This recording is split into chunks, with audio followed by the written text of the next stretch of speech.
Uh-oh, guys, we got some news this morning that Google is not liking. The stock is down 3.4%. It's down to $105 a share, down $3.70 on the day after, again, we got some news that's posing a serious threat to the business moving forward. So we're going to break that down, as Google is my biggest individual stock holding. So yeah, we got to talk today, guys. So if y'all find value, hit that like button, make sure to subscribe, and don't forget to get up to 15 stocks from Moomoo, guys. It is literally free money. We'll talk more about that later. Use that link down below. And now let's dive into it. So again, guys, we got some news this morning that Google stock is not liking, and it's regards to their search engine. And of course, there's many different segments of their business, but the search engine is arguably the most important part of the business. And well, Samsung is now reportedly considering using Bing as their default search engine as opposed to Google. Yeah, let's dive into that. Let's talk about that in this video. And I'm not sure if you knew,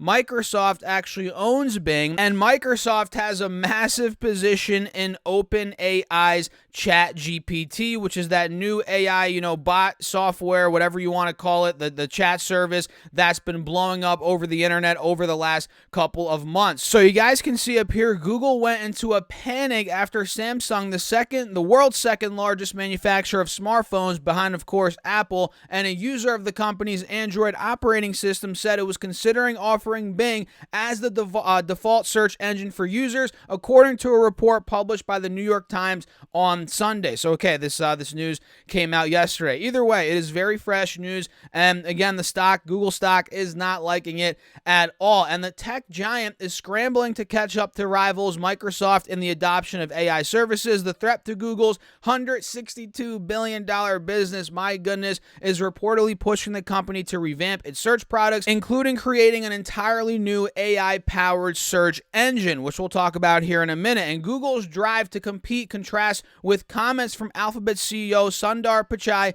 in an interview also aired on Sunday, in which he suggested that he wanted to avoid a rush to release new AI products for fear of how they might affect society, which that's totally, good. I like that. That's noble, because we don't want to just rush and be fully automated, fully AI everything. I totally understand that, but hello, Microsoft is coming, guys. Microsoft is coming. They're making massive investments, and well, Alphabet, they have to hurry their butts up. And again, we'll talk about Bard here, which is Google's AI. It's similar to ChatGPT, which we've talked about before on the channel. But Alphabet, I'm sure they're gonna step up to the plate and really compete and maintain market share. I still believe that. I do believe, even though Microsoft, ChatGPT, Bing, they're right around the corner here, right? They're still nowhere near Google. Google is all around the globe. They're a massive, business, obviously, and the search engine segment of the business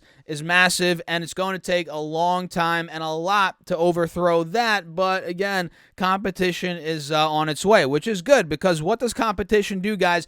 It forces the products to get better. It forces companies to strategically, improve their products and do a better job, provide a better service to the customers. So hopefully this pushes Google to create an even better product, right? That's the whole idea here, with competition. That's something that you guys got to realize when it comes to business. Competition is a good thing. You want competition. You don't want there to just be one business. You don't want there to just be a monopoly. You want competition. That is very important. And you guys can see right here, some leaders in the tech sector, like Tesla CEO Elon Musk and Stability AI founder Imad Mostak, I don't know how to say that, have called for a 6-month moratorium on training AI models more powerful than OpenAI's GPT-4, which was released in mid-March. In response, Eric Schmidt, Google's former CEO, argued that such a pause would simply, quote, benefit China, which we're not going to get into really in this video, but a lot of these big CEOs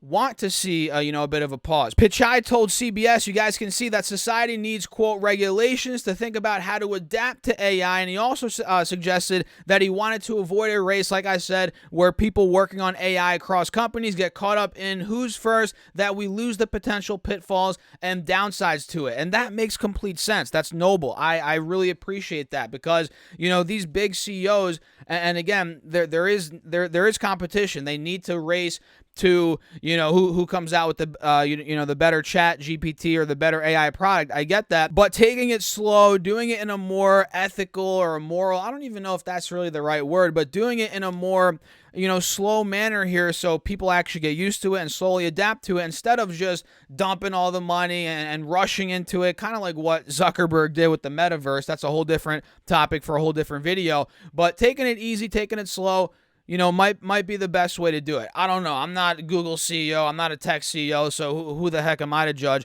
But that's kind of what I'm thinking here. And you guys know Microsoft Bing is, again, the big competition here. You guys can see introducing the new Bing, your AI-powered co-pilot for the web. You can ask questions. You can chat to refine results. You guys can see right here. And you can get comprehensive answers and creative inspiration. You can join the wait list, which I have not done that quite yet. But look at some of these features, right? Turn your ideas into images. Can't find the image you're looking for? Well, create it now in the chat with the new Bing's AI-powered image creator, search, chat, and create all in one place. So if I was an artist, I'd be kind of bummed out about that, because literally what takes you to, what takes hours or days or months to create an awesome piece of art, whether it be on the internet or whether it be, in person, because people do art nowadays on their iPads or, Photoshop, whatever it may be, whether it be, in real life, whatever, right?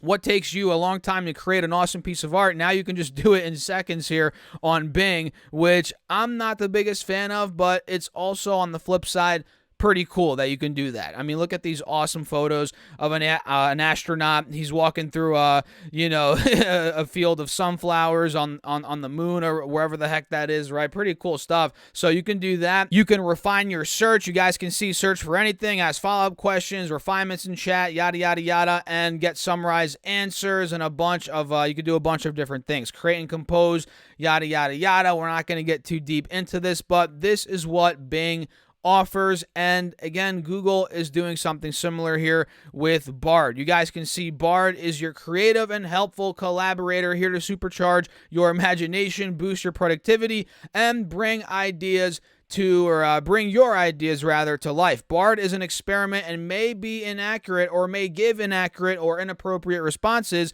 which I don't know. But you can make Bard or help make Bard better by leaving feedback and join the wait list to try it for yourself. So this is pretty much a race at this point, again, to who can create the best chatbot, who can create the best chatbot / search engine, and we'll see. I mean, it's between Microsoft and Google at this point. Sure, there could be other players. I mean, TikTok is another player. It's not really much so, chat or an AI bot chat rather, or AI bot search engine, but it is one of the bigger search engines out there. A lot of people in Gen Z, they go to TikTok as opposed to Google or Bing to search things, especially Bing. I mean, who really goes to Bing at the end of the day, guys? Let's be honest. I mean, I don't know. Let me know in the comments. Do you use Google or Bing? I use Google, but it's going to be interesting. These next couple of years, needless to say, will be interesting. So yeah, I mean, there's a lot of competition. We have Bing, we have TikTok. Who knows what TikTok's going to do in the next couple of years with their search engine? I mean, they might make it, they might integrate AI somehow. I have no idea. But overall, Google right now, guys, their stock is down 2.7%. At one point, it was down, I think, 4%, over 4% in the pre-market. And you guys can see clearly now we're trading right around the 50 SMA on the 4-hour chart. And we're right around the highs from back in October, heading into November, heading into, early days of December, also from back in January. You guys can see the highs were right around 103. So the fact that we pulled back, all right, not the best sign, but the fact that now we're getting buying pressure right around 103, right around that old resistance as support, we're holding the 50 SMA, that's a very good sign overall that, maybe we're slowly recovering and this was just a short-term sell-off, right? And maybe, investors overreacted, the dips being bought, and that's kind of what I'm seeing right here. It's not 100%, we're not 100% breaking out quite yet. All we're seeing is a slow sign of, some buying pressure coming in on the 5-day, 5-minute, and on the intraday chart. You guys can see that. So Alphabet, watch out for it, guys. Let's see what happens at about 100 to 105. That's a critical spot for the bulls. If we fall through $100, which I might as well set my alert there. I'll set an alert, markers out we're below at 100. If we fall through that point, guys, we're probably going to start going, maybe back towards the mid-low 90s. But as of now, we are getting buying above 103, 105, which is a very good sign for the bulls. So with that being said, I'm going to wrap up the video, guys. If you enjoyed it, hit that like button. Make sure to subscribe. And if you want to check out the Patreon or join the channel membership, there's a lot of perks. You get, access to my Discord chat. You get my Patreon portfolio. You get my charts and ideas throughout the day. And it's the same thing, whether it's on Patreon or the YouTube channel membership. Check them out. Link down below. And I think the channel membership's right next to the subscribe button. So check it out if you guys want. And don't forget to get up to 15 stocks for Moo. It is free money. Once you open up an account, you get 1 free share of stock. If you deposit at least $100, you get 4 more stocks, totaling 5 free shares of stock. And listen to this, if you deposit at least $1,000 onto the Moo platform, guys, you get another 10 stocks, totaling 15 free stocks. And of course, it also helps out the channel. And well, you get some free money. Who doesn't like free money? Again, all those links are down below. And with that being said, I'll catch you guys later.